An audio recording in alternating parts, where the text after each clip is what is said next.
Ito ang Presidential Broadcast Service. Radyo Pilipinas. Radyo Publiko ng Bagong Pilipinas para sa Bagong Pilipino. Naghahatid ng mahahalagang balita at impormasyon na uugnay ng pamahalaan sa sambayanan. Tulay sa himpapawi ng serbisyo publiko. Radyo Pilipinas. Radyo Publiko. Ang boses ng Pangulo. Sa Iloilo. Radyo Pilipinas. 585 AM. Philippine Standard Time, alas 4:01. Gikan sa hulog balitaan sa PBS, Radyo Pilipinas, Iloilo. Gintipon sa bukos na pwersa sa News and Public Affairs Division, mga pagsaysay sa mga hitabo o aksyon, mga pananawan, kang desisyon, mga hibubunod sa apektuhan na sektor, mga danagpong ng balita, dili sa Iloilo, at mga bahid sa Kabisayan nagkatungdan, mga balita na natipon sa sulod sa naligan ng 24 oras. Inyo mapatian sa Headliners Watch. Wait lang ha. Kagkaroon, yari ang inyong PBS, UC.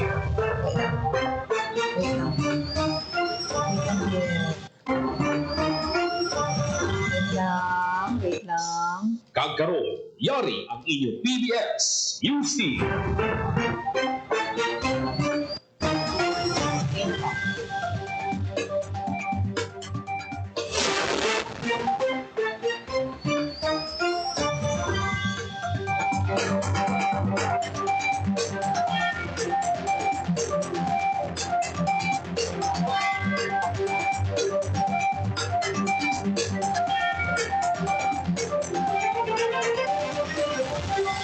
Ngayong hapon mga kabiyanan, welcome sa isa na mag-edisyon sa programa Headliners Boss.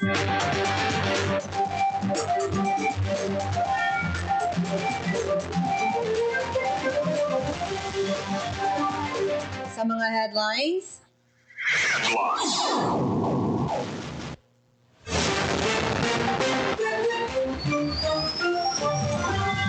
kapulisan, government employees, kagkatapos ang media, lakip sa nagboto sa unang adlaw sa local absentee voting.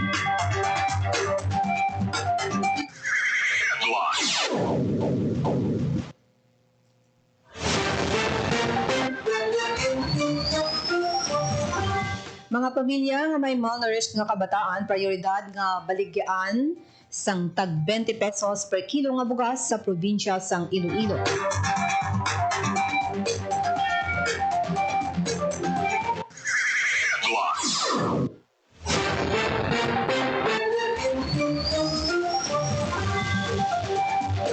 Agricultural drone ginapakilala sang Department of Agriculture Western Visayas sa mga mangunguma.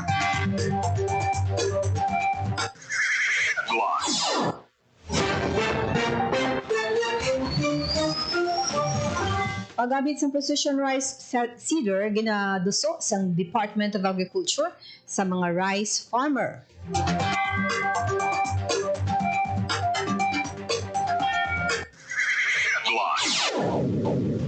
Pagtukod sa National Task Force kanaon tuman ka importante para sa madasig nga pagbangon sa mga negrense. Duha ka traffic enforcers sa Iloilo ginbawian sang kabuhi bangod sang mainit nga panahon.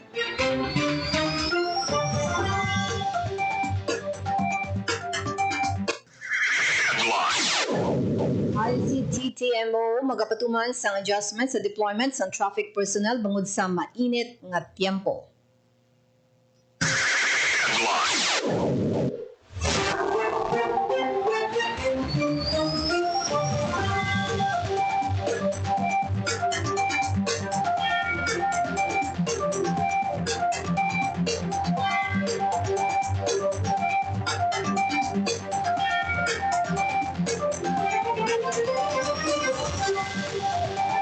Radyo Pilipinas. May 59 o 51 ka mga personnel sa Iloilo City Police Office ang umpisa na nagboto kasunod sa pagsugod sang local absentee voting kabahin ini sang May 2025 midterm elections. Sa Carmo Office, ang Iloilo City Police Office Compound, nagboto ang pila ka pulis sa mga kandidato sa pagkasenador sa party list. Yari ang kaundansang balita ni Janelle Baclay.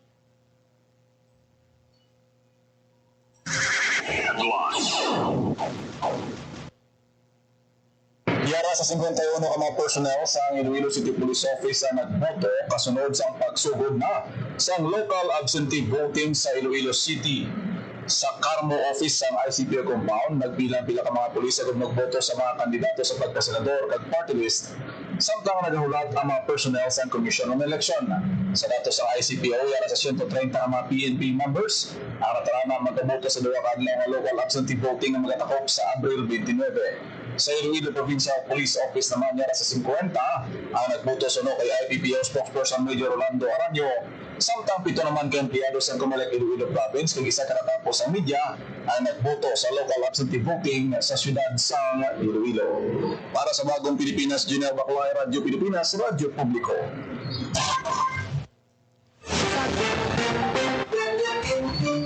Samtang nagpakita naman sa kadaan ang lokal nga panguluhan sa probinsya sa Iloilo sa pagbaligya sang mas barato nga bugas. Kabahin ni sa pagsuporta sa panawagan naman ni Presidente Ferdinand R. Marcos Jr. Yaring report ni Janelle Baclay.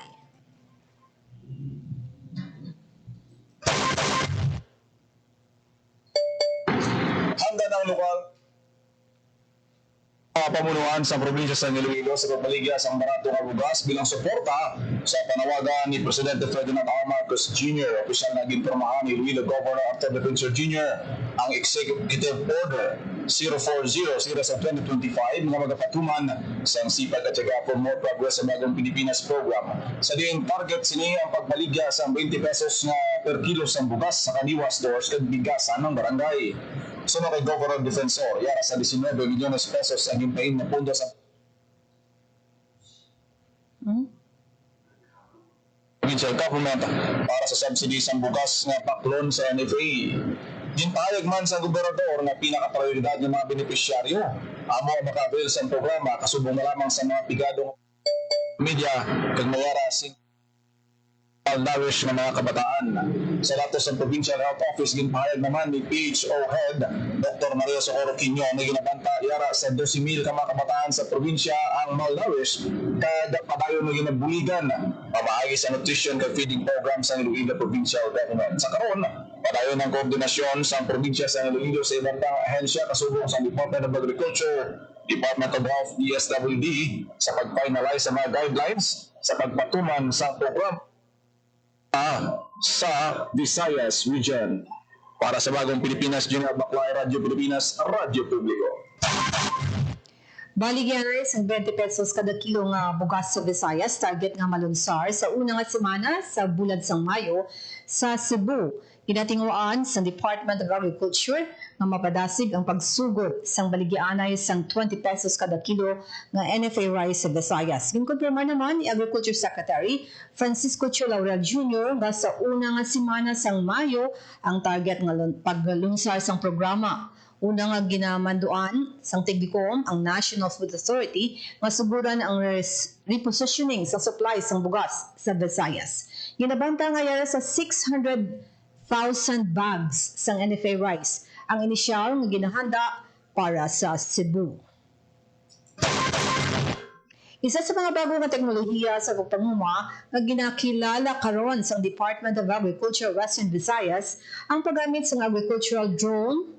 Sundo kay Engineer Florida De Mamay, Senior Science Research Specialist sa Department of Agriculture Western Visayas Research Division, manami ang mga feature nga ginatanyag sa isa ka agricultural drone. Magluwas sa seeding, ang agricultural drone ang pwede man nga gamiton sa pag-spray sang pesticide, pag-apply sa nga buno, pati na sa pagbahog sa mga isda. Dugang pa ni Engineer De Mamay, hindi lamang limitado sa isa ka commodity ang maserbisyohan sili. Magluwas sa palay, mahimo gamiton ang drone sa mga ginatanom, nga mais, tubo kag mangga. Masangkad man ang kaya serbisyohon sang drone nga may kapasidad nga 12 ka hektarya kada adlaw. Ginaduso sa Department of Agriculture Western Visayas sa mga rice farmer ang paggamit sa precision rice seeder sa pagpanggas sang palay. Sunod kay Engineer Florida Dimamay, Senior Science Research Specialist sa DA Research Division, taman ka episyente ang precision rice seeder sa isa ka tawo agud mag-operate sang teknolohiya kag may kapasidad nga 2 tubtob 3 ka hektarya kada adlaw. Ini ang mas bentaha kundi panggid sa traditional nga pagsabog nga nagakinahanglan sang 2 ka tawo. Dugang pa diri mas malubo ang seedling rate nga kinahanglanon halin sa 4 ka sako sang binhi sa kada hektarya pwede na maggaldangat sang 2 ka sako gamit ang precision rice seeder. Nagapati man si Engineer Dimamay na sa pihak nga may kamahalan ang precision seeder o precision rice seeder sa ulhi nga makabawi gihapon ang isa ka manguma sa paggamit sini bangod mas makatipid siya sa gasto sa labor kag inputs kag minimal ang mangin impact sini sa palibot. Yun patagban ni Engineer Dimamay nga mahapos lang nga mahibaluan ang paggamit sa precision rice seeder nga sarang matuman o matun-an sa isa ka lang kaadlaw.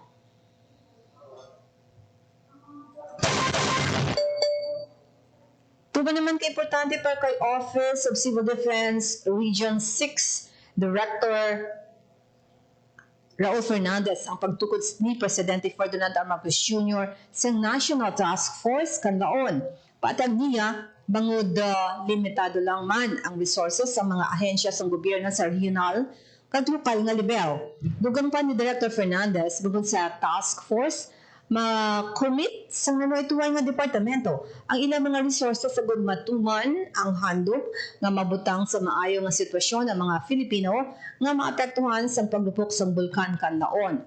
Madumduman ang pagwa sang nagpagwa ang presidente sang Administrative Order 32 nga nagatukod sa nanibitan nga task force agud matatapan ang mga pamahog dala sang bulkan kag magapangapinan ang mga komunidad sa Negros Island Region. Ang task force pagapamunuan sa Department of National Defense kag pagabugusan sa Office of the Civil Defense bilang Secretariat kag ang Department of Science and Technology, Department of Environment and Natural Resources, Department of Human Settlements kag Human and Urban Development, Department of Public Works and Highways, Department of Social Welfare and Development, Department of Labor and Employment, Department of Interior and Local Government kag Department of Health bilang mga katapo sini. Duha ka traffic enforcers sa Iloilo City Traffic and Transportation Management Office ang ginbawian sang kabuhi bangod na stroke yari ang report ni Emerald Santiagudo. Duha ka traffic enforcers ang Iloilo City Traffic and Transportation Management Office ang ginbawian sang kabuhi bangod sa stroke nga ginapatihan tugas sang mataas nga heat index. Mismo sa KTMO Head Odarico Garbanzos ang nagkumpirma sini sang Lunes. Ang nagdaliwan nga traffic enforcer ang si John Tulio Jr. nga napatay sang Abril 7. Sa Tulio, na-assign sa distrito sang La Paz kag 37 na katuig nga nagaobra bilang traffic enforcer. Sunod kay Garbanzos, una nga nagreklamo si Tulio sa iya supervisor na nagalain na ang iya pamatsyag samtang naga-duty. Naglisensya ini nga mag-uli agud makapahuway apang dito na siya na stroke kag ginbawian sa kabuhi. Samtang ang isa naman ka traffic personnel nga si Lester Paul Duran ginbawian sa kabuhi sa Pebrero 23 matapos ma-high blood. Masobra 6 katuig ini nga nagaserbisyo sa dalanon. Dugang ni Garbanzos nga pareho nga may ginabatsyag na nga mga sakit ang duha ka traffic enforcers kag posible nga naglala ini tungod sa mainit nga tiyempo. Ginatagan naman sa post-Humos Award si Tulio sa ginpatigayan nga flag raising ceremony sa Iloilo City Hall sa Lunes. Gigbatong sa iya nga asawa ang nasambit nga award. Nagpasalig naman si Garbanzos sa ginaproseso na nila ang assistance para sa duha ka nagtaliwan nga mga empleyado. Para sa Bagong Pilipinas, sa Marosong Segundo, Radyo Pilipinas, Radyo Publiko. ICTTMO magpapatuman naman sa adjustment sa deployments ng traffic personnel bangod sa mainit na tiyempo. Yari ang report. Magapatuman sa pila ka adjustments ang Iloilo City Traffic and Transportation Management Office o ICTTMO sa shifting sang ila traffic personnel sa tunga sa nagapadayon nga mataas nga heat index sa syudad. Sunod kay ICTTMO Head Odarico Garbanzos, ginalista na nila ang mga traffic personnel nga may mga comorbidities sa isaylohon sila sa panghapon nga schedule sang deployment sa mga dalanon. Yung payagya nga nagdihon na sila sang pila ka mga tikang agud maprotektahan ang ikaayong lawas sa mga traffic enforcer sa tunga sa mainit nga tiyempo. Nakita diri ang pagpatuman sang heat stroke break halin alas 9 sa aga tubtob alas 3 sa hapon. Sa idalam sang heat stroke break, duguto ng mga traffic enforcer nga magpalipod sa handong nga area. Pasalig ni Garbanzos, padayon nga magabantay sila sa lakat sang trapiko kag nakahanda nga magresponde kung may mga emerhensya.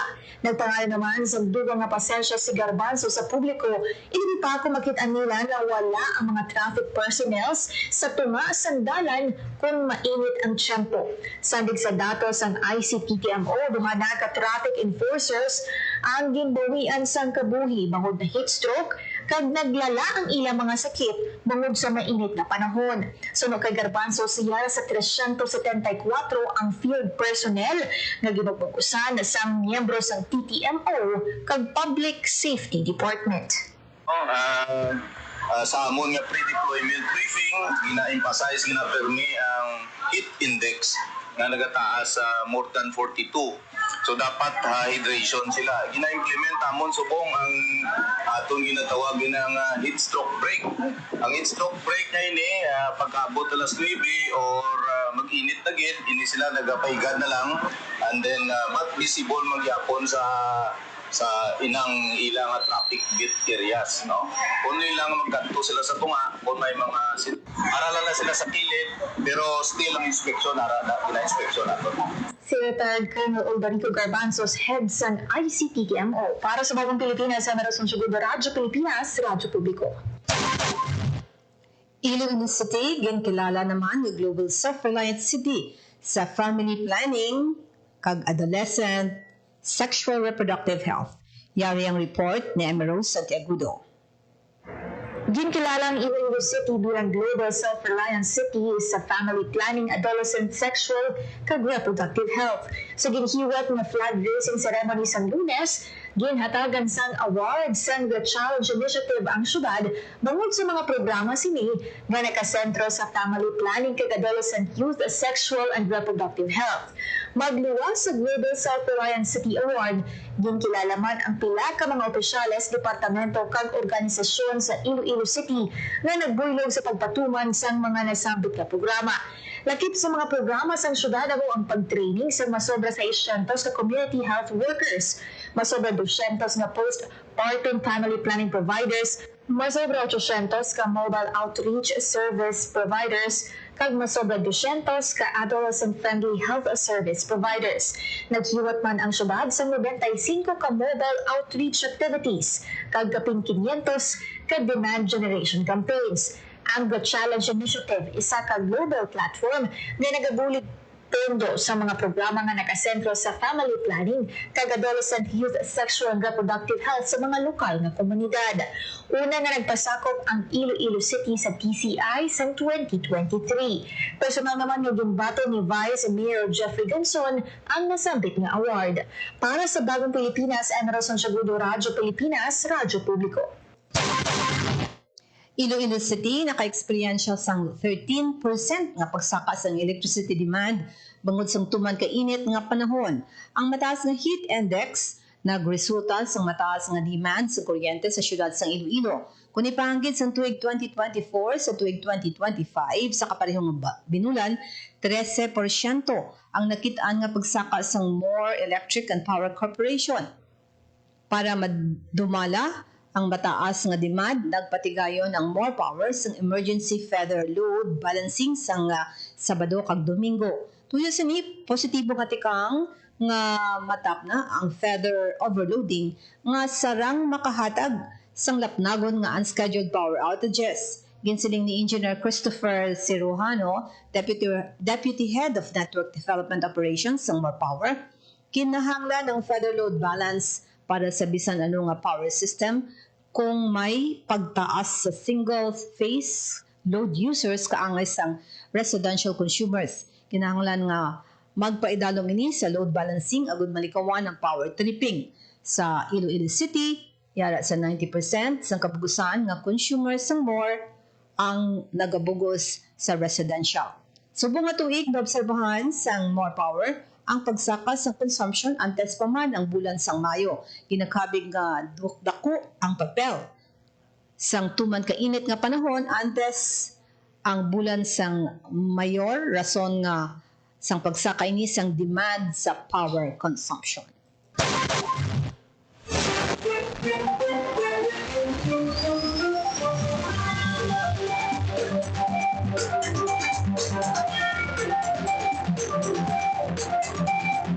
Kami ito mga headliners buwas ang gitipon sa ulot balitaan sa DYLL, Radyo Pilipinas, Iloilo. Sa ngalan sa inyong regular anchor, Joseph Paul Noblesa Tarosa.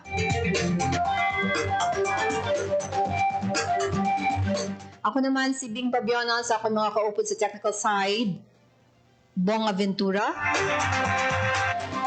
Agsabayan sa transmitter, Jeffrey Bitita.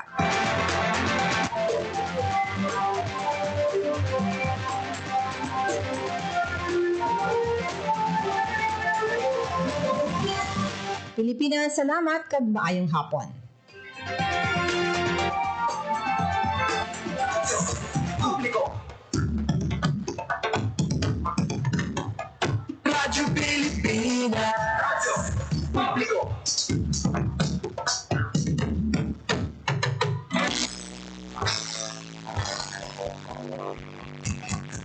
Mahalagang mga balita, napapanahong impormasyon.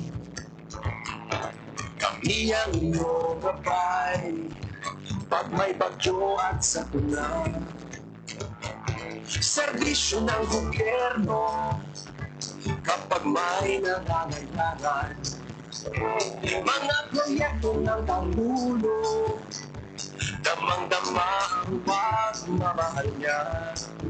Tunay ng mga hinaing, ang problema ng bayan ating lulutusin. Tulay sa himpapawid, tulay ng pagbabago.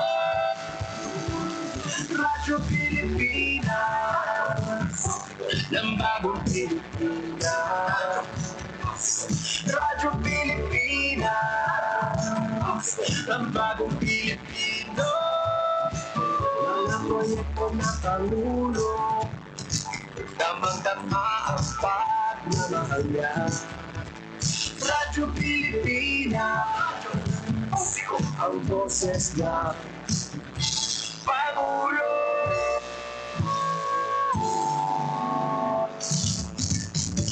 Karamay niyo kami, kahit malayo man kami nakakarating. OFW magsasaka, buhay ay iba't iba, saan mang lugar ng bansa natin. Tulad ng mga hinaing, ang problema ng bayan ating lulutusin. Tulay sa himpapawid, tulay ng pagbabago. Radyo Pilipinas, ng bagong Pilipinas. Radyo Pilipinas, ng bagong Pilipino. Mga proyekto ng Pangulo, damang-dama ang pagmamahal niya. Radyo Pilipinas, ang boses ng Pangulo.